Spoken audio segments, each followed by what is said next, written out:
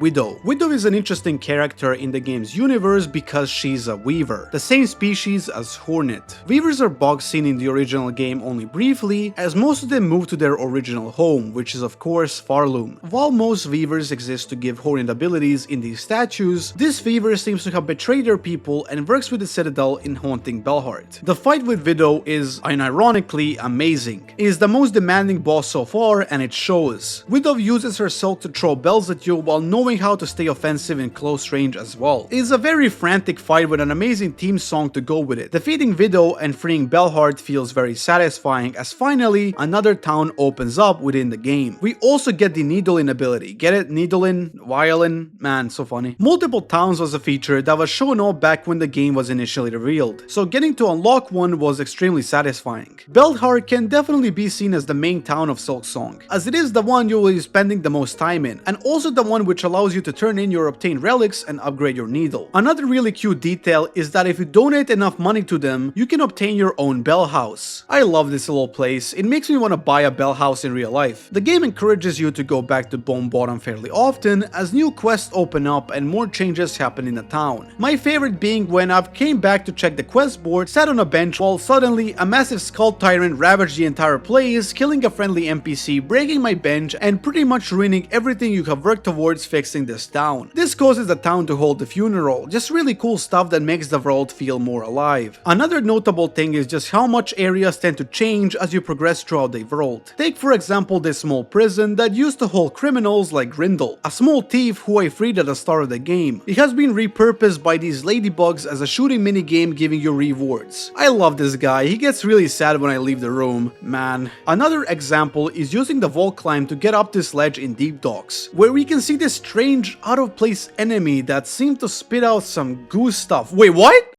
We wake up in a dark, cold place, with all of our equipment and tools taken away from us. We fling around the cage, managing to bring it down and escape. This area is called the Slab, a massive dark prison meant for those who sin against the Citadel. Even the wardens here are despicable bugs, pretty much condemned by the Citadel to endlessly work in this terrible place, with no breaks. Due to all of our stuff being taken away, Hornet is forced to use her hands and legs to fight. And trust me, you do not want to be fighting in this state. Your attacks are extremely weak and the enemies take too long to kill, as you are encouraged to avoid them or better yet use traps on the ground as bait for a quick kill. The Slab also has some of the best environmental storytelling in the entire game, as we can meet Grindel in the prison, who has been captured once more, refusing to tell us a way out. If we break a hidden wall, we can find some dugout tunnels with the map of the prison, engraved into the back of the head of one long dead prisoner, who was digging this tunnel and trying to use the map to escape, to no avail. Little details like these are what really makes me appreciate this game, and the whole thing is full of them. Another gameplay mechanic introduced here is the freezing effect, as the Slab seems to be built in some sort of cold environment way above every other area in the world. You have to be faster in running around and use fire to keep warm, while also avoiding tough enemies on the way. It is a complete contrast to everything the game has taught you so far, and I love it. If we manage to make our way to the room where they're keeping our stuff, we can do this amazing attack from above, initiating an arena fight. Escaping the Slab is some of the best time I've ever had in a video game. I cannot believe that such a random thought like deciding to check that one room that seems so basic led us to a situation like this. And this moment is what made me truly fall in love with the game that I could not let go. And finally, we can return to our pilgrimage. If we take a path through the worm ways, which are basically just dark tunnels full of death worms that will eat you, we can reach an area called the Blasted Steps. This is it, the last step between the player and the Citadel, and it is also the most challenging area so far. This is the end of every pilgrimage, where the platforming becomes quite difficult as these sandworms eat anybody who doesn't manage to make it across the platforms. Not to mention how these judge enemies tend to smack you really hard. The atmosphere of this area also fucking rules. I love the way sandstorms tend to overtake the screen occasionally and how it impacts your gameplay and fights. It is probably the area where most people will find some reasons to complain, as the platforming in the later stages becomes very difficult and the runbacks to the bosses are long. There are also these conchfly enemies that use actual trigonometry to calculate how much distance they need to hit you. These are one of the most hated enemies in the game, but I actually really like them for some reason. I also didn't really mind these rumbags because they're actually enemies to pogo over and find new tech to minimize them, but I can understand not liking this. One of the bosses in this area are the massive conchflies, a really fun duo fight that requires you to manage the environment and focus on openings. I love this fight. I think it's a great test for the the player, but what I don't love about it is the fact that upon defeating one of the bosses, you get absolutely nothing. This is a massive issue that I have with most Silksong bosses, and one I refuse to talk about until now. They just don't drop anything upon death. In Hollow Knight, bosses like the False Knight guarded a chest that you could access upon defeating it, giving you a lot of geo in the process. Same with something like the Brooding Molech, which spawns a mass shard. Hell, the whole Mantis village had the storage chest full of money. In Silksong, however, bosses like the Morwing do not give you a single thing. This doesn't really make any sense because the Morwing is technically a crow. It would make sense for it to be the collector of rosaries like its race, and I find that getting absolutely nothing from it is super strange. The Sister Splinter, for example, giving you a mass shard or a spool fragment could work as well. Not every boss has to drop rosaries due to their nature, and that is fine, but I don't think making most bosses drop absolutely nothing was a good decision. It goes against the environment of the world instead of making it feel more alive. Like, why couldn't there be a rosary chest behind the Savage Beastfly in the Chapel of the Beast? It really isn't that hard, and it also complements the environment of the game world by making the chapel have some purpose. It's a chapel, for God's sake. People leave offerings for worship in those places. Having bosses give something would also help alleviate the problem with the benches and bell stations talked about earlier. And I am honestly flabbergasted that this is a problem. I also find it really strange that while every single enemy in the game drops shell shards, bosses do not. This completely breaks the world design the developers are trying to show, and I cannot wrap my head around why it does not happen. Some of the shell shard issues could be solved by making the bosses do this, especially as you would be rewarded by getting some shards you used up back for more tools. The final boss before the Citadel is the famed Last Judge, the hidden obstacle waiting for the pilgrims that they must pass before accessing the Holy Citadel. If you didn't know, opening up the door of the Citadel requires every single bell to be rang throughout Pharloom, supposedly opening the gate, but of course it cannot be so simple, as the Last Judge there is tasked with eliminating anybody not worthy. This is another case of genius environmental storytelling. While it is not hard to piece together that this supposed holy pilgrimage seems too good to be true, the Last Judge existing as the last line of defense meant to execute pretty much everyone who gets this far shows that clearly. None of the pilgrims were even meant to get up here, your actions in this land are not welcome, and you're disturbing the delusion the Citadel is trying to portray. And I fucking love that. Your actions in this game actually have a massive impact on the world around you, and you are going to show that by defeating the Last Judge, which is an absolutely stellar fight by the way, and opening the door to the Citadel. As cool as this fight is though, it does have that same problem I just spoke about. The Last Judge drops absolutely nothing. This is the worst case of this problem too, because the judge enemies on the path drop a lot of rosaries. It would make so much sense if the Last Judge exploded into a ton of rosaries upon their death, because it would make sense for them to collect so many rosaries of any pilgrims who did manage to get here. It's a shame. I guess an argument could be made that this is a deliberate choice, because what follows up is an area where money means everything, but it lasts too short in retrospect to matter much. I also do not really like this attack where the judge blows up upon being defeated. It can kill you while you are celebrating, forcing you to do everything all over again. It feels really mean without a very good reason. Either way, proceeding forward plays a beautiful cutscene before we witness the grandiose of the Citadel. All of this leads us to the Grand Gate, and it is not exactly like all those pilgrims before us spoke about. It is industrial, monolithic, and even dilapidated, but we know why we are here, and as we take a ride on the elevator, it falls down and crashes. We wake up in the Underworks, a dark and dreary extension below the Citadel, where those working never see the light of day. The benches in this place cost rosaries to unlock, letting you sit on them before closing themselves again. The place is filled with gases and saws, the industrial atmosphere draining the entire area. The workers here force to scrub floors, manage the industry while not being allowed to catch a break. Most of them drop only a few rosaries upon being killed, showing that even rest cannot be afforded. The time they have spent down here has taken a massive toll on them, as you can hear their coughing and exhaustion. After exploring a bit, you will find a resting room meant for the workers, where you can spend some rosaries to quote-unquote confess your sins. And before you even say anything, the machine will respond to you saying that you have committed the gravest of sins, and you must work off-cycle to cleanse yourself forever. I think hearing this shows the exact true colors of the Citadel above this place. It deludes bugs who come into Pharloom seeking glory, spreading lies about the holy pilgrimage, where many die on the way or get killed by the judges. And if somehow any of them actually manage to enter through being proven quote-unquote worthy by them, they're mostly sent down into the Underworks to work eternally, with no time for breaks, no food, no water, no freedom. And all of this makes the player determined to burn this fake illusion of the heaven to the ground. The Underworks is an area with masterful environmental storytelling, and the way we are brought here is amazing. Finding a way out of the Underworks leads us to the actual Citadel, which is also our next destination. However, I knew that if I wanted to destroy this place, I had to be stronger. So I left and went to explore more things I've left unexplored. One of the areas connected to Greymore is the Sinner's Road, a very dangerous path consisting of these ravenous starved muck roaches ready to eat whoever dares to get close to them. The bugs here are mostly hunters, tasked with trapping these roaches and sending their meat throughout Pharloom for consumption. It is another parallel showing just how different life in the Citadel is compared to here, and there are a few notable things in this location. The player can free an NPC called the Green Prince, a very out of place character that will be extremely relevant in the future. Breaking a hidden wall on this crow corpse also leads us to another new area, Bile Water, which looks slightly familiar. In the original Dark Souls, at the beginning of the game, the player is tasked with ringing 2 bells of awakening to progress. One of the bells is located in Underberg, a town overrun with those who harbor the undead curse, and the other, located within the depths of Blighttown, a town created out of waste thrown by those who used to live in Underberg. Blighttown has a massive poison swamp at the bottom which will kill you, and the inhabitants have adapted to this toxic and disgusting environment. This is what Bile Water is, just a 2D version of Blighttown, and I fucking love it. Bile Water came to existence after the Citadel threw waste around, causing the environment here to suffer greatly, forcing the existing bugs to adapt to this new toxic environment. The waters here are filled with poisonous maggots, which can really screw you up if you're not careful. The area has some of the most difficult and mean platforming seen so far, and the enemies literally respawn due to how inflated with poison they are. Even the actual inhabitants here jump out of the toxic waters to shoot at you, only to jump back in, disappearing and making them extremely obnoxious to fight. The area also likes to mock you with inaccessible paths, disappearing platforms, and worst of all, these goddamn spike ball traps. You would think that all of this would make Bile Water a terrible area to play in, but it is the exact opposite, at least for me. I love the way everything feels different here and I appreciate the challenge. Even the music here is absolutely top notch. After a while, I've managed to find the bell station, and upon doing so, I went to the left, which led me to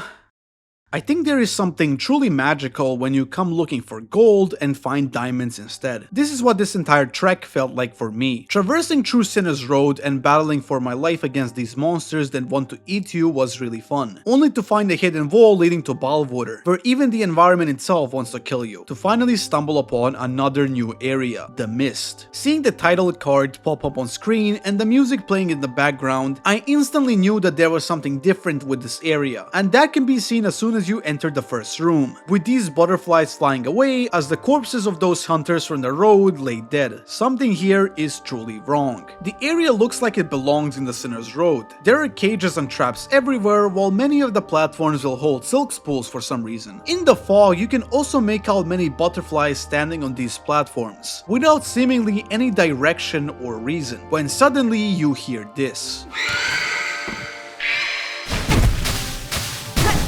These are the only enemies inside of the Mist. They exist only to lunge at you and burn away your silk. The journal says that these ghosts are projections of someone's silk, but you don't really know what to do with that. As you explore more and more, you start to realize that the rooms seem to be repeating themselves, and with even more exploration, something becomes clear. The Mist is an endless loop. But wait, that can't be. There has to be a way out of here. Jumping into the fog itself sends you back to the beginning of the area, like nothing had ever happened, and as you go in again, the room layout changes. This makes no sense. At this point, fighting the wraiths is not your priority anymore. They are far too dangerous and bring little to no reward in doing so. Instead, you think. You start following these butterflies, maybe their placement and numbers mean something. There are 3 butterflies here and 2 there, maybe that is the correct path, and nothing. You try to brute force your way out of this. You jump in the fog over and over again, and wait, has this corpse always been here? Something must be happening, right? You flail, trying everything in your power to find a solution to this nightmare, but nothing. No matter what you do, you're always in the same place. And soon enough, you start to feel that despair sinking in. The room layouts feel the same, you become numb to the wraiths, the butterflies mean nothing, nothing means anything. Every single second spent in this place starts to break you down, destroying your perception of everything you have learned about this game. Every lesson about secrets, about interconnectivity within this world, all of that logic that the game has been meticulously building up within you over the hours you have spent playing it, all of that shatters apart. None of it matters anymore. anymore. You wander. You keep wandering as your desperation reaches the breaking point. No meaning,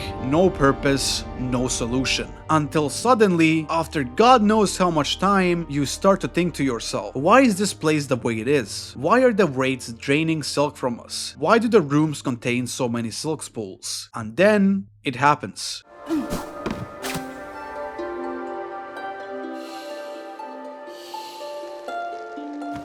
I cannot even begin to explain the amount of joy I had felt when I managed to find the solution. It felt like I had conquered the game itself, no matter how far away from the ending I actually was. I was stuck in the mist for over an hour and a half. And I'm sure many more people were stuck for much longer than I have. Traversing and figuring out the mist is probably going to be one of my favorite moments in all of gaming. I absolutely adore it. The mist is arguably a little tutorial which shows us the fact that your needle-in is a powerful tool. And from this point onward, you are going to use it a lot more without thinking. As we get closer and closer to the end of this maze, the music starts to get louder. Whoever or whatever is playing it must be nearby. And this nightmare is finally going to end. We are finally going to see the real world again. We are back in Balwater. In front of us, a towering metallic structure pumping out gases all over the area. The exhaust organ. The obstacles here are caused by organ nodes being played, pumping out hostile gas of silk that can easily kill us. The place seems abandoned and dilapidated, with the only atmosphere being the music played by whoever sits at the top of this whole ordeal. And finally, as we ascend to the top, we come face to face with them. The Phantom, the master of the long pin who caused all of this, as we engage in a final duel, a primordial battle that will shake up the future of this world. Oh,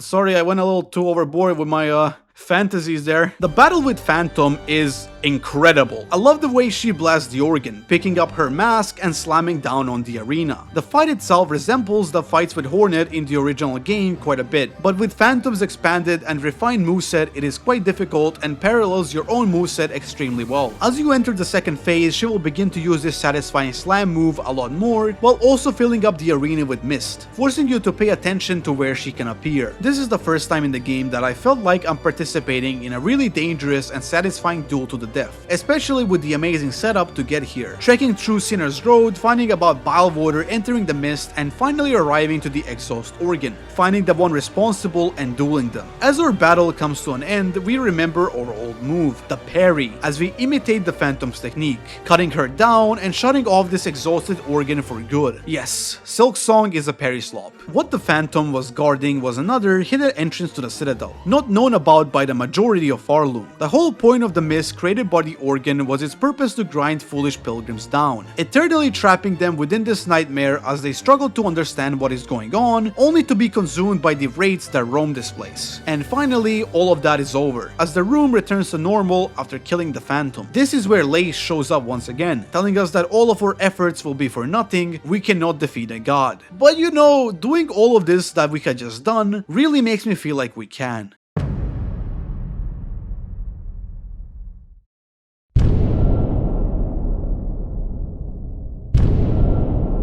Entering the City of Tears for the first time in the original Hollow Knight remains one of my favorite moments in all of gaming. The way the music builds up as you watch the endless rain fall through the windows, making your way up to the statue of the Hollow Knight, and realizing that you're in fact not the Hollow Knight, but are something else entirely. I've been thinking about this moment a lot. I think it means a lot to me as a person, and I'm sure there are others who feel the same. Video games are usually played as a form of escape from reality. We play as these heroes who in most cases save the world from dangers or tend to have the world revolve around them. In Hollow Knight, however, that sense of heroism and importance is flipped on its head in this moment. Before this, you have assumed that you are the Hollow Knight, the titular character of the game, but it all shatters when you reach the fountain, and you start to question just who are you? Playing Silksong up to this point has been a complete contrast to that, and that is something I will talk more extensively about way later. And as much as I hate to ruin the pacing of this video, I have to say a few things. First of all, subscribe. Second, these videos that I'm making and the videos that I will be trying to make in the future take an absurd amount of time and effort to make, to usually not much recognition. While waiting for Silksong over the past 6 years, I've really grown as a person, and one of the reasons I started this channel was because I really wanted to make this specific video. A video about Silksong and what it truly means to me. But of course, it's hard, and I fear that all of this effort I put in will not be appreciated at all. Don't get me wrong, I do not make these videos to get views or to get some sort of validation. I make them for myself. But when YouTube comes crashing down and says that my view count has been lower this month than the last, it can definitely bring my mood down, especially with how much effort I tend to put into making these. This is why I have finally given in and started a Patreon. There are only 2 tiers on it. It includes a Discord server. Check it out if you're interested. Let's move on. Entering the Citadel for the first time and hearing the best theme in the whole soundtrack, Choral Chambers, is exactly the same feeling I have been longing for since entering the City of Tears as a kid all those years ago. The atmosphere here is nothing short of divine, with the colors really showing just how luxurious and prestigious this place truly is. The backgrounds are beautiful and mesmerizing to look at. The pilgrimage to me was worth it. Of course, the haunting has ravaged this place as well, as the lack of maintenance can definitely be seen around the place. The enemies here are some of the hardest in the entire game. Their sophisticated movesets are hard to manage, especially in groups. Like this enemy. This enemy sucks. There are even some pilgrims who managed to get up here in the past, way before the haunting, doing these strange parades around the area. This is also where rosaries become so abundant they are not a problem anymore, as these enemies are loaded. It really shows the difference between the lower world and the Citadel. One of my favorite things about the Citadel is just how alive and realistic it feels. As you run around these halls, killing haunted enemies of higher status, there is a chance you will stumble upon Garmund and Zaza doing the same, clearing out the Citadel in laughter as they join you in the fight. Or you may get a glance at Grindel looting a chest that you could have opened if you hadn't freed him at the beginning of the game. Hell, even the goddamn green prince is here for some reason. It really helps other characters shine with their own goals and motivations, as everyone wants to climb to the top of the Citadel for their own reasons. You are just a tiny part of this massive world, a feeling that I've really missed from Hollow Knight. Exploring the chambers more leads us into the first shrine, where the last town of the game, Songclave, opens up. This is where a lot of NPCs you have met throughout the game like to hang out, as now the impenetrable doors to the Citadel are open, allowing anyone to wander in. It is also the town where you will be spending a lot of time looking for NPCs and saving them from whatever dumb dangers they come across. Like, come on, Sharma. Wait, he's a fucking believer? The shop here offers some of the most broken items, and because it is so easy to farm these big enemies near the town, it finally feels like the game is rewarding you for persisting and coming so far in your quest. The Citadel is extremely big. It can genuinely be considered its own world map in another game. There is the White Ward, a disturbing hospital-like section that did harrowing operations on bugs using silk, the Whispering Vaults, a library full of ancient history about the lands, the Cogwork Core, the source of all the Citadel's industry and the place powering it all, the Memoriam, an artificial zoo and an attempt at preserving life within Pharloom, and finally the High Halls, a place locked off from the rest of the Citadel where those with the highest status reside in, and of course the Underworks mentioned prior. And if all of this is not enough to show you just how big it truly is, have a glance at the full map. All of these areas also have some of the best music they can possibly have, especially the Cogworks and High Halls. Holy! Going back to the Underworks allows us to pick up a new important movement ability, and my personal favorite, the Grapple. This ability allows for so many cool movement tricks, and it even deals damage if it lands on an enemy. Using it while traversing makes you go at the speed of light while requiring precise control. Super satisfying. Ascending to the highest point we can leads us into a fight with the Cogwork Dancers, a mesmerizing spectacle where the two bosses are completely in sync. It reminds me a lot of the Mantis Lords. This feels like a natural evolution of that fight. While it is not a difficult fight in any way, it doesn't have to be. The telegraphs on this boss are an actual masterclass, and this was the fight I was originally most excited about when I watched the release trailer. I love the way the tempo increases as you damage these robots more and more, them being forced to buff themselves in their little pods, even going off sync to throw you off your own sync. And finally, as you break one of them, the other one doesn't get stronger. In fact, it gets weaker and slower, like it is grieving for the loss of their loved one, despite being a machine. It is an amazing amazing fight that definitely won't have further implications down the road, defeating this boss gives us a new objective, obtaining the 3 melodies hidden away in the Citadel to access the elevator leading to the peak. This is where I was certain that I was getting to the ending of the game, and there were some questions left within my mind. You see, I've been waiting for this game for over 6 years, and yeah, I know I'm getting obnoxious with that. Over those years, there were multiple strange areas and bosses we have seen that I just could not find within the actual game. Some of these were the Barnacle area, the actual Ant Settlement, Sev, and my personal favorite, the beautiful Coral Gorge. Oh, also the Void. So I began exploring. One of the first things I've done when I've obtained the grapple was return to Deep Docks. I had remembered this one door that haunted the back of my mind for hours up to this point, and I knew exactly how to unlock it. Doing so leads us into some of the hardest and most grueling fights in the entire game, while also giving us a little teaser for what is to come.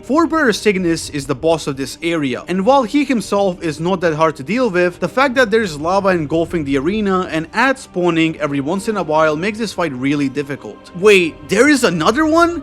Brothers Cygnus and Gron, and one of the hardest fights in the entire game, as you have to get past the first phase of Cygnus with ants spawning, only to be met with a duo fight where the bosses use their combined efforts to strike you down. And yes, I did just repeat that for dramatization purposes. This fight took me about an hour, as you are forced to play extremely defensively while keeping your eye on the lava that occasionally strikes the arena. Thankfully, both of the bosses only have 2 attacks. Combined, that is 4 when they overlap, and while I initially did not like this fight due to how long it was taking me to beat it, I now appreciate it a lot more and find it to be one of the best fights in the game. When I've taken down Cygnus and Grom was the one left, I was literally at the edge of my seat playing like a master as I struck him down. Defeating the boss opens up a path to the molten core of the docks, where these massive ass slugs exist to absolutely destroy you. This is where we find a strange room that seems to be at the absolute bottom of the docks. The room only contains a locked bell, a diving bell to be precise. I knew this place had to be significant somehow. I knew that I had to find this key and unlock it. There had to be something in there, or it could even let me dive under the lava. But despite this, I could not find the key, and no matter what I did, I didn't have any leads to where this bell could take me or how to even open it. If anything, it gave me a sense of that wonder, a sense that I rarely get in games or media nowadays. I also want to quickly mention that I think Team Cherry's way of telling a story has improved a lot from Hollow Knight. Maybe I am older now and I can understand things more easily, but I managed to grasp most of Silksong's story with ease, even picking up very subtle elements like the spin in the 4th chorus fight, implying that the seamstress once took down this robot. This is very different from the original game, where I myself couldn't really understand much more than the main plot points and the knight. It's a good improvement, and I think Hornet speaking goes a long way in making that work. On the far left side of the blasted steps, there is a hidden way up that requires the grapple ability. This path leads us to the sands of Karak, an area very reminiscent of the Coral Gorge shown off all those years ago. This place has dried up, with the water being replaced by sand. While some of the wildlife still persists, it's easy to tell that this place has seen better days. This area offers some of the most difficult platforming challenges in the entire game, and also the most fun, as you are meant to use these yellow balls or whatever to create coralized platforms for you to stand on, sometimes also requiring you to pogo on top of them and use the grapple to gain height. The only boss in this area is the Enraged Conch Fly, the one who escaped after you killed their partner. This is an excellent boss. It is a very rhythmic fight that utilizes the small arena to the utmost. I especially love this attack where the boss uses ads to create an attack to use against you. Very innovative and different from the rest of the game. Defeating this boss and going forward allows us to enter the Coral Tower, where we are met with the statues of the warriors who once lived here. This is the same boss that was shown off all those years ago, and it was pretty clear to me that at this point the game is trying to tell me that whoever this was is now long gone. Same with the ant depicted on that statue in Hunter's March. And it's strange because I know that these bosses have to be in the game, they have to have their own areas and fights, yet the game is telling me otherwise. It's like this entire world is different from the one we've seen over the years. Like these legendary figures I was so excited to fight are gone. The coral area dried up and lost the sand, while the ants have been haunted beyond recognition. With nothing left to do and a sense of confusion taking over me, I pressed forward, climbing up the tallest mountain in the world. And let me tell you, this climb is beyond fun. Climbing Mount Fae felt like climbing the mountain in Celeste all over again. The platforming here is super satisfying, and with the way you are meant to manage your freezing bar, it creates a very tension-based experience that requires fast and coordinated significant movement through the air. It's also in general a super beautiful area. Now, this is quite subjective. I personally know a few people who really dislike it, and that's fair. Managing your cold and being forced to make super quick moves can be extremely difficult for someone who likes a more methodical and slower approach to problems, which is fine. At the top of the world, there is someone waiting for us who gives us the fabled ass wings, allowing us to access many areas we have been teased by prior. One of these areas is the top extension of Bilewater, which again has some of the most nightmarishly difficult platforming challenges and many tricks and traps for you to avoid as you stumble your way to the end. And unfortunately, all of this leads us into the worst part of the entire game, the Bilewater Gauntlet. This is an arena in the game where you are expected to fight 5 waves of enemies before a boss spawns that you have to defeat to complete the gauntlet. There are 2 main reasons why this is the worst part of the entire game. First of all, the enemies in this gauntlet are the most annoying. This is because they pop out of the water, shoot at you, and go back in. You cannot make this fight last shorter because this is how they work. They waste time on purpose. And the biggest sin when it comes to a game like this is being forced to wait before being able to do something, especially in a game that before this never made you wait at all. This problem also extends to the boss, Grohl the Great, who is genuinely a decent boss. The issue is that the only way to fight him is to go through the gauntlet again and again. While it initially works as a gotcha moment, that moment turns into a nightmare. Going through these enemies over and over really doesn't bring any satisfaction. They're so boring to fight, and the worst part is, I actually think they're fine as overworld enemies, just don't work very well in a gauntlet setting. Now, the second, and in my opinion far worse issue, is the runback. If the player doesn't find a secret bench near this gauntlet, they will have to run the whole way from the bell station, and I know a few people who had to, unfortunately, do this. Even if they do find the bench, the platforming in this area is too demanding and too RNG heavy. There is a very high chance that you will slip up and fall into the maggots, destroying your silk regeneration and blocking your heal. Some of the flies here do not spawn at the exact places they were initially. They change spawn locations and cause a massive roadblock. And worst of all, this room. This room is in 70% of the cases guaranteed damage. The way these blow dart enemies spawn can really mess you up and force you to take a hit, most likely falling into the maggots below because of it too. You could argue that you could just be careful, but I've spent over 2 fucking hours on this gauntlet. I don't think I want to take my time in this run back even more than I have to, not to mention that run back should feel rewarding to master and blaze through, not forcing you to always stick to one specific playstyle. Oh my god. The Enraged Conchfly also has a pretty bad runback, and that is because in that runback, absolutely nothing is happening. It feels mundane. In this runback, too much stuff is happening at once, which most of the time will force you to take unavoidable damage. It's really bad. An actual cool in-universe solution for this would be to place the tool that negates the maggot effect at the top of this room instead of rosaries. It would really feel rewarding for having reached the top of Bilewater and would help with the gauntlet astronomically, instead of the tool being obtained in the ducts where it starts to lack a proper use due to how late in the game you are. You could technically arrive in the ducts sooner, but most of people will not be able to do this, as Bilewater feels like something that should be done before touching the ducts. But if they really do not want to do this, I hope Team Cherry decides to either make the boss spawn immediately after doing the gauntlet once and consider placing a bench right before it, because I fucking hate this gauntlet, and I think everyone else does too. Okay.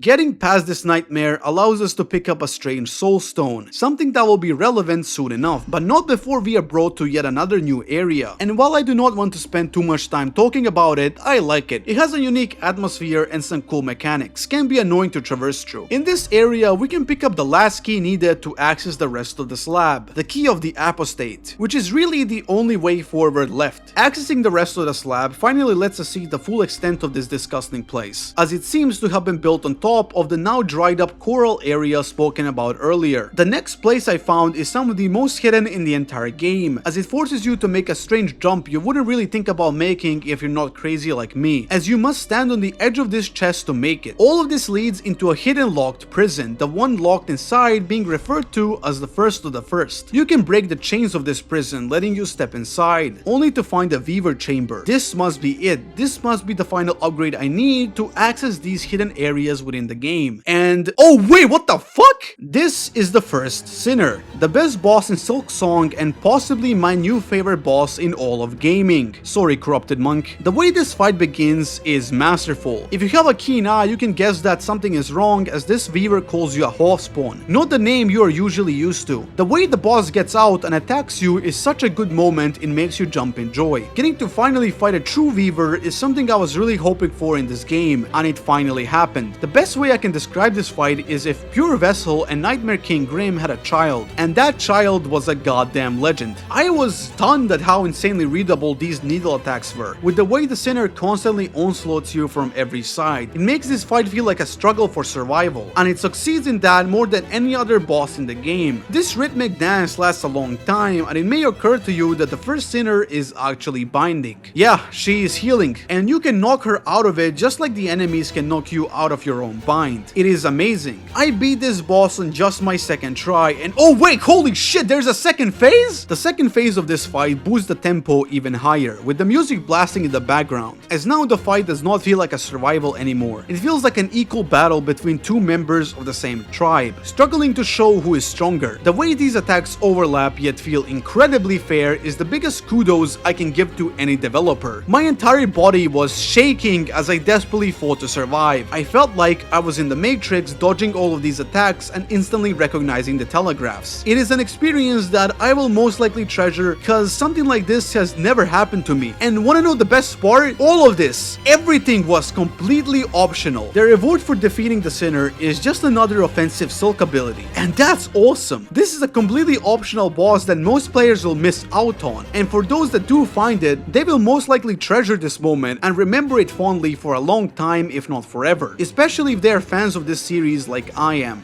Going from something so horrible and frustrating as the Bile Water run back to something so satisfying and fun is such a great contrast. I can't fathom how much the Bile Water Gauntlet brought down my enjoyment of the game, which is the first Sinner managed to bring back, and even triple it. Man, I need to stop talking about this, but I do want to give a quick mention to the Lost Sinner mod that makes this fight a lot harder and more diverse. I don't understand how it was done, but it makes the boss even better than before, and I think it's a fight I will be revisiting quite often in the future. And despite some issues, I fully recommend it. God damn. But of course, I was out of leads once again. I didn't know how to progress. I knew that these things had to exist in some form. They couldn't be cut from the game. At this point, I had my own personal theory that there must be a third act I am missing. Something that will bring me there had to exist, especially since I knew that continuing the Citadel will inevitably roll credits. It felt like I was not grasping the essential part of the game. It's a feeling that I can't really describe well. The feeling of not knowing what to do or how to move forward. The game so far has blown my every expectation out of the water, and it was just continuing to get better, so I didn't really want to see it end. I was kind of scared to see it end. A feeling that I remember having all those years ago playing Hollow Knight. So I think this is the perfect time to talk about that one strange NPC from the beginning of the video. This is Styx. He is the replacement of Confessor Gigi from the original game, and he acts like a weirdo. The strange thing about Styx is that just like in the original game, he's replaced in the Still Soul mode by this really creepy NPC, as we see Styx dead on the floor. However, I don't think this is actually the case. If you manage to get up to the room above Styx, we can see many masks and a lot of silk. Using the needle in here tells us that he most likely uses these masks to change his appearance. This leads me to believe that the NPC in Still Soul is actually Styx, with a more primal and aggressive mask, because holy, this thing is creepy. And when he changes masks, his appearance also changes. This makes it very possible that the Huntress is actually Styx as well, especially with these dialogue lines. The one to fear being Skinks, the one to serve being Styx, and the one to breed being the Huntress. Styx even reacts to you trying to take off his mask with something like a silk spear. I am not joking when I say that this is probably the most mysterious and coolest character in the entire game, and that's hilarious when you see what his outside dialogue is. Of course, all of this may be completely wrong, and it probably is, and it's just up to my interpretation. But that is what makes it great. A lot of this game is just up to interpretation and allows you to come up with your own conclusions to mysteries and clues. Obtaining the 3 melodies is quite fun. I really like how every single one has its own unique gimmick and area, especially the high holes. Loved going through this area specifically. Upon obtaining them all, there is of course one last thing left to do. Collect goddamn Muckroach Beat for these two weirdos. Okay, jokes aside, taking the elevator leads us into this gorgeous arena full of flowers. universe, where we fight Lace once again, in an absolutely beautiful battle. It feels like this is it, the end, as you blast through Lace with everything in your arsenal. It really shows how far you have come. This opens up an area called the Cradle, which is where those created from Silk come from. It is kind of melancholic and sad, the game is about to end, and this last area makes you feel that. I remember just taking my sweet time sitting by this bridge in Moss Grotto, thinking about everything that got me here, the 6-year wait, everything that I have been fighting so far, and of course what awaits me next. But I had to move. By ascending up to the Cradle, we are met with this enormous ball of silk, with something sleeping inside. This is it, the source of the haunting, and we are finally here to stop it. The challenge prompt here truly adds so much hype to this fight. In Hollow Knight, the same happened as the sun turned into the Radiance. In this game, the silk ball kind of feels like the moon, as Hornet challenges something completely beyond most bugs' comprehension. Grandmother Silk, the origin of the haunting and the one controlling this land. This boss has one of the most beautiful designs I've ever laid my eyes on, and the way she attacks makes that go a long way. I love the way you can reposition these projectiles to avoid damage, and how goddamn cool this attack is. The fight isn't necessarily hard or anything, it's more of a spectacle. It's a celebration of everything you have fought so far to reach this place, to gaze upon this beautiful being and unfortunately bring it down. And that's it, you play the needle in and the game inevitably comes to an end.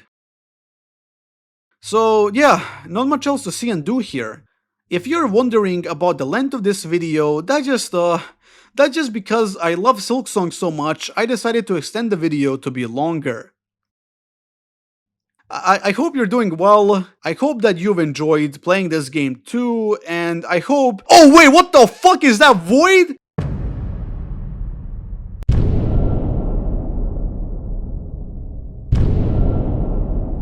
Seeing the void finally appear after so many unanswered mysteries from Hollow Knight all those years ago really shocked me. Even the goddamn Lorax could not have predicted this. You see, if you're insane enough to do every single quest in the entire game, excluding some stupid things, I'm talking about you, courier service, you will gain access to the final quest of the game, Silken Soul. This quest revolves around you going around the world talking to these mages you have been questioning the entire game, getting their souls to set the final trap for Grandmother Silk. It however turns out that this trap was a lie, meant to allow the void to seep through and consume the world, as we are brought back to the title menu. The only way to move forward here is to check your save files, as you actually have to click on it multiple times to open it up, and if that's not incredible, I don't know what is. We wake up in the destroyed Cradle, with a great parallel to the beginning of the game. This area has been ravaged by the void, and the enemies that are left alive here have been powered up to be much stronger than before. We make our way to Song Clay, where Sherman has decided to take initiative and help those in need. The caretaker has seemingly left to check up on his family back in Bone Bottom. We make our way to Color Bell Bees before we are greeted by this monstrosity, the Bell Eater, an ancient centipede awoken by the cataclysm caused by the void. This fight concludes in the Bell Bee showing up and absolutely obliterating the monster, allowing us to summon her children that will bring us back to a bell station no matter where we are on the map. Most importantly, we are able to bounce on all of them. Going back to Bone Bottom, we learned that the caretaker and his family were actually snail shamans, a race in the first game who gave you abilities. Their plan was to have the higher being consumed by the void, but since Lace ended up saving you and falling with it, the world has completely collapsed. The goal becomes to dive in the Deep Dog's Bell and find out just how deep the world truly goes. In the original Hollow Knight, killing one of the Dreamers would cause the starting area, the Forgotten Crossroads, to become fully infected, making the enemies a lot harder and blocking some paths. This is one of the best moments of that game, as it adjusts the difficulty to your character while also showing how the world changes with what you are doing. My only gripe with it is that the Forgotten Crossroads was the only area that had this happen. Silksong multiplies this concept tenfold. Upon entering Act 3, every single area in the game becomes engulfed in void, with buffed enemies and changing environments. I really do not understand how Team Cherry was able to justify so much work put into this, but it's there, and I swear to God you could spend hours just searching and learning how many differences this made to the world. They made an already larger world than Hollow Knight completely change, and you're only going to be coming back to about 10% of all of these locations. I cannot believe this. Diving down in the lava using the bell plays an incredible cutscene that also has a cursor the developers forgot to remove. How cute. This leads us into the last real area of Silksong, the Abyss, as our bell completely breaks apart, unable able to be operated again. We must get out of this place by ourselves. The Abyss feels a lot like the ancient basin in the original game, and it seems like whatever ancient civilization once inhabited Hallownest also inhabited the bottom of this entire world. The scale of it all is beyond comprehension. The Abyss houses the hardest enemy in the entire game, these goddamn monstrosities, and they're cool. As we reach the bottom, we learn that we must obtain that one flower capable of repelling the void, the Everbloom, to take a dive into the lake and destroy whatever is at the bottom. Of course, this creates another problem, getting out of here. We find the Weaver Shrine, giving us the Silksong, the final ability in our arsenal capable of launching us with any height. This is our ticket out of here and we will utilize it. This scene very well parallels the Abyss escape sequence from the original game, where ascending to the top would greet us by the realization that we're not the first. Someone had beaten us, and that someone would be chosen as the Hollow Knight, while we plunge back down, supposedly never to be seen or heard from again. The Abyss locked forever with no intention of being opened ever again. This is one of the most depressing scenes in the entire game. It shows just how insignificant the Knight was in that game, and unable to prove themselves capable of the task. It's a cruel moment. We watch as our sibling leaves this wretched place with the king, while we are forgotten forever. Silksong, on the other hand, is a complete contrast to that. As we climb up, the original 2019 trailer theme starts to play, building up hype and hope that maybe, just maybe, you can actually do it. You can save this kingdom. You have the determination to do so. I cannot explain how much hype I felt while playing through this moment. Going from something so dark and morbid as the escape climb from the first game, where the knight was forced to attempt an impossible climb, only to fail and plummet back down to the bottom, to something with so much hope and meaning in Silksong, where Hornet is willingly putting her life at risk to save a kingdom she doesn't really have anything to do with, is fucking incredible. And the best part is, we actually made it. We made it out of the Abyss. There are many different things you can do at this point, but the main one is returning to the shamans, who tell us that they need 3 different hearts from the legends of Pharloom, figures who once lived and ruled over this kingdom, way before the Haunting and the Citadel's influence. These figures are of course Scarsinger Carmelita, an old operatic queen who once managed to unite all ants to her rule, Crust King Khan, an ancient ruler of the Coral Gorge who had an army that could rival the likes of the Citadel, and Nylet, the creator of the majority of Pharloom's nature. There is also one more heart hidden, but let us start with Nyleth. Nyleth is located at the base of the Citadel, where the last guardian, Seth, guards his shrine. If you did not know, Seth is a character created by Seth Goldman, a child who unfortunately passed away from cancer way before the game's release. Seth is an incredible fight. I love the way he warns you that if you continue forward, he will be forced to kill you. I love the environmental storytelling told by looking at the bodies of the Citadel cast on the floor, showing just how sought after this place is, and how strong Seth truly is. This feels like a melancholic duel with no reason at the end of the world. Gives me some Gale vibes, honestly. The music in the background here, complemented by Seth's desperate moveset, feels incredible. The way he struggles to defeat you in his second phase, trying his best to protect the shrine even though he doesn't know why he's even protecting it. Man, I had an amazing way of finishing this fight with only one mask left and a parry, as Seth falls into the water below, leaving his fate uncertain. Nyleth is a very interesting boss. While quite easy initially, it shows its true colors in the second phase, where the floor disappears, forcing you to cling to walls and do a lot of aerial combat. It reminds me a lot of the Colosseum of Fools and how air combat was a massive necessity in that gauntlet. I kind of wish for a combat challenge like that in Silksong, and I'm pretty happy with this fight utilizing a mechanic from it. It's also another great boss and possibly the most unique one in the game, and defeating it grants us the first heart necessary. Before we move on, there are a few things I want to talk about in regards to the characters. For example, Act 3 is where a lot of the characters will see conclusion to their journeys. Garmund and Zaza are the best case of this. While initially we meet them clearing out the void seeping through the kingdom, later we find Zaza in the blasted steps, guiding us to a room where Garmund has been overtaken by the void, and it is our job to put him out of his misery. This is a very tragic encounter, and it is the first time in my life that I felt bad for a cricket. God damn it, man. Using the Silksong ability in the Carmelita statue room leads us into a long forgotten extension of Farfields, where haunted ants roam and hunt these bone deer relentlessly. This is where we can meet the weakened and old Carmelita. Long forgotten by the world, she desperately clings on to life. We can enter her memory and fight her prime version, which is in my opinion the second best fight in the entire game. This is the type of fight that I will keep replaying over the years. It is that good. It feels like a frantic rhythmic dance that never stops, as Carmelita gets faster and faster, forcing you to change up your style and adapt. I love how the ants in the background watching this dance stay completely silent. It really shows how much Carmelita's influence had over them before they were ravaged by the haunting,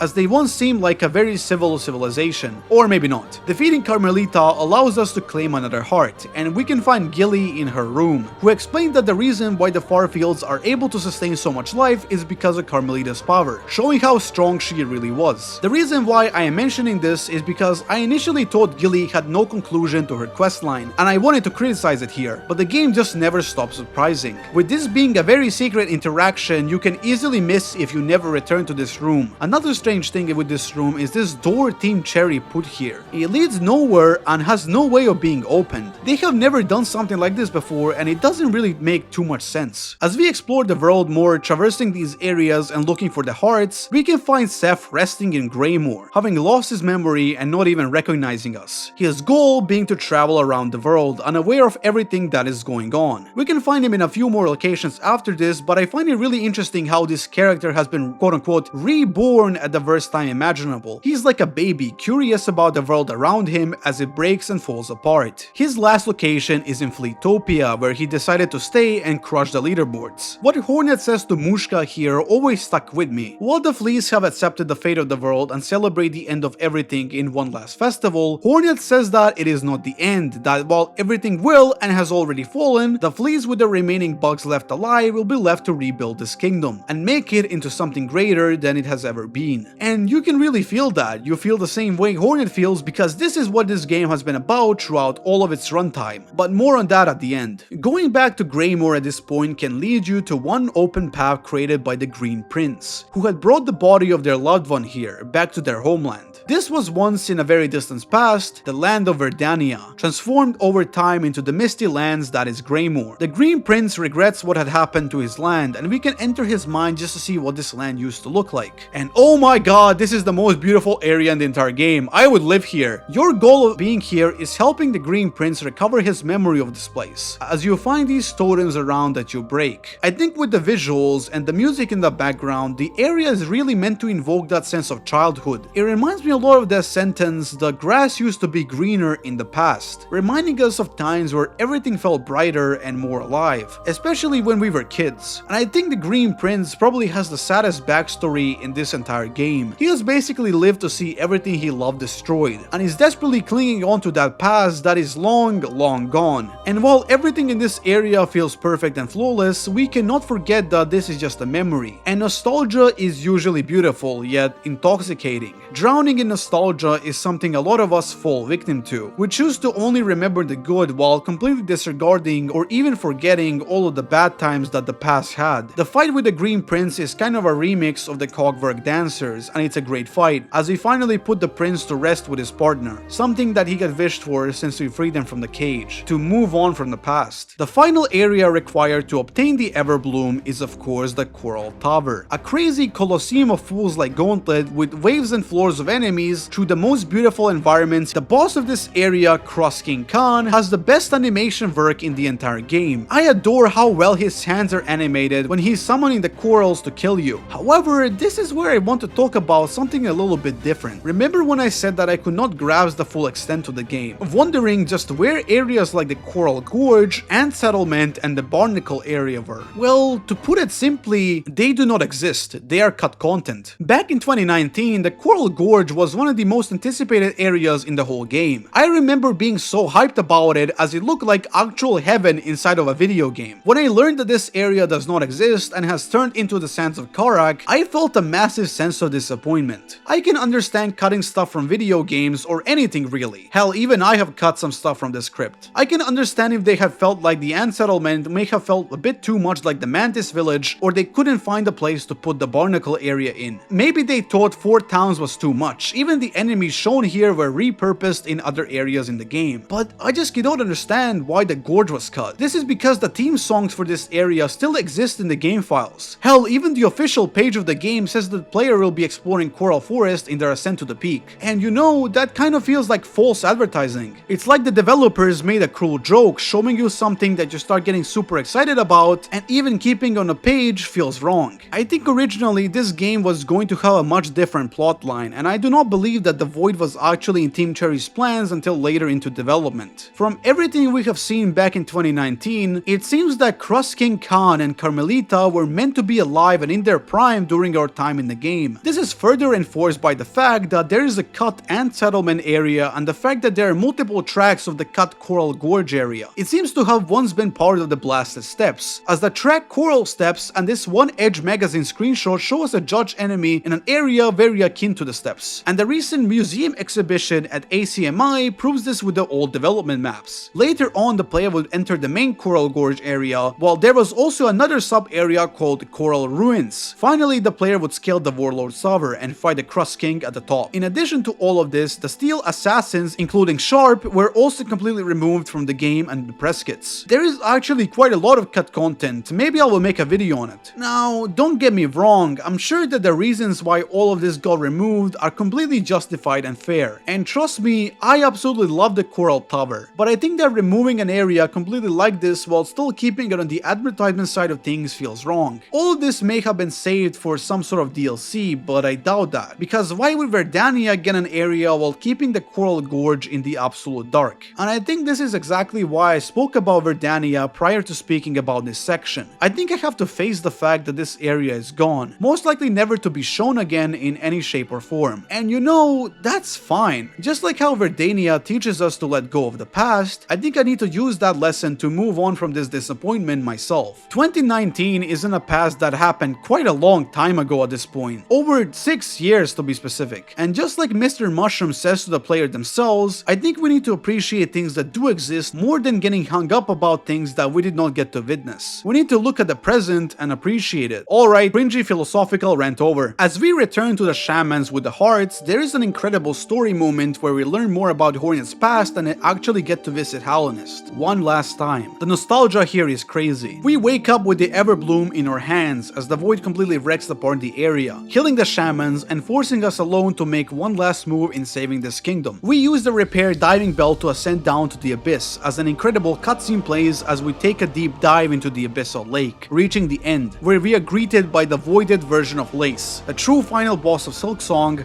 Lost Lace. This is the hardest fight in the game and probably the most rewarding to master. It took me over 2 whole hours before I was finally able to defeat it, and the fight just keeps going. It feels like it never stops, that it has 3 whole phases you have to get through to reach the end, with more and more of the world crumbling apart as you push yourself on this voided form to the utmost limit, struggling to survive as the Everbloom starts to wither away. But of course, with everything you have in your arsenal and the determination the game has built up in you over its course, you do it. You take down the final boss and take a hold of Lace, using the power of the higher being that literally breaks your entire UI to propel yourself up, cutting away the void as you soar higher and higher. But it's not enough, and as you start to grasp what is going on, the abyssal serpents strike you and...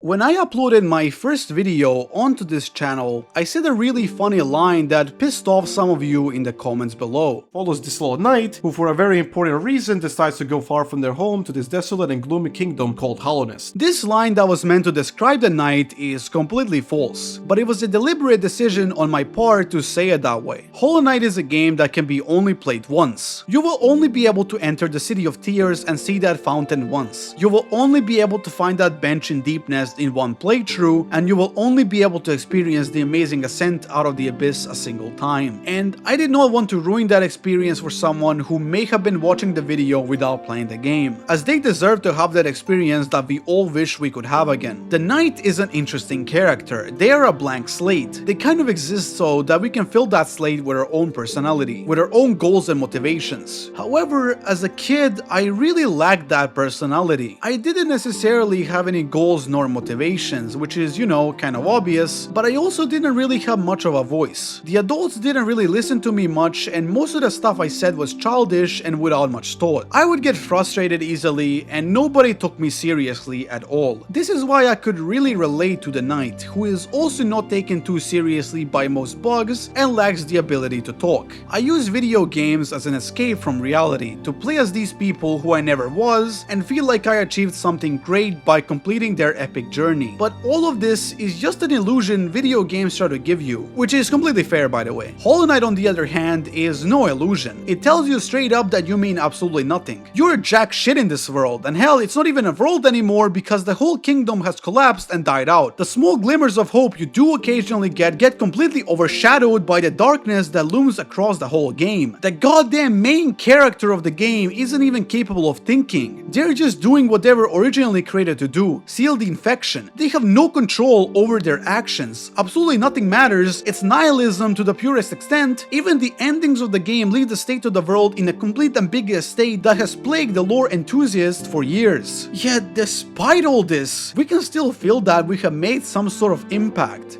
That we have maybe, just maybe, done something. This little knight who was created only to be discarded, who has absolutely no mind to think and no voice to talk, is enough. We are enough. And I think at the time, that reassurance is what I really needed to hear. This right here is exactly why I fucking adore the ending of Silksong. The knight showing up and saving Hornet feels like something I would have done all those years ago if I had the chance. It shows us that everything we have done as the knight actually did matter. The knight actually developed a sense of empathy and personality within that blank slate it possessed all those years ago. As I get older and older, I obviously become smarter and more independent. People start to listen to what I have to say. Hell, you are watching this video right now hearing me ramble about all this. Or at least I hope, who knows. And even if a lot of that childhood wonder has been lost on me, I keep moving forward, I keep improving, and I learn to appreciate things I've got, just like Hornet does throughout the whole game. And for the last time I am saying this, going from something so messed up and nihilistic like Hollow Knight, where the main character's only purpose is to extend the cycle, to something so vibrant and full of colors that is Silksong, where Hornet learns to stay positive and free the kingdom, is just absolutely fucking beautiful. And trust me, there are still terrible things, and it can and will get worse, but it's okay. Because this game shows us that we are strong enough to overcome these things and move forward. That if we are patient and positive, we will get what we seek. Silksong to me teaches us that while who we are is enough, we must always strive to be better. And that is possibly the strongest message I've ever heard in a video game. Or maybe I just like how they let you kill as many crickets as you want on the surface. I don't know. Now I'll go back to sleep while waiting for that ambitious DLC that will inevitably turn into a sequel about Lace. Thanks for watching. Subscribe and have a damn good night.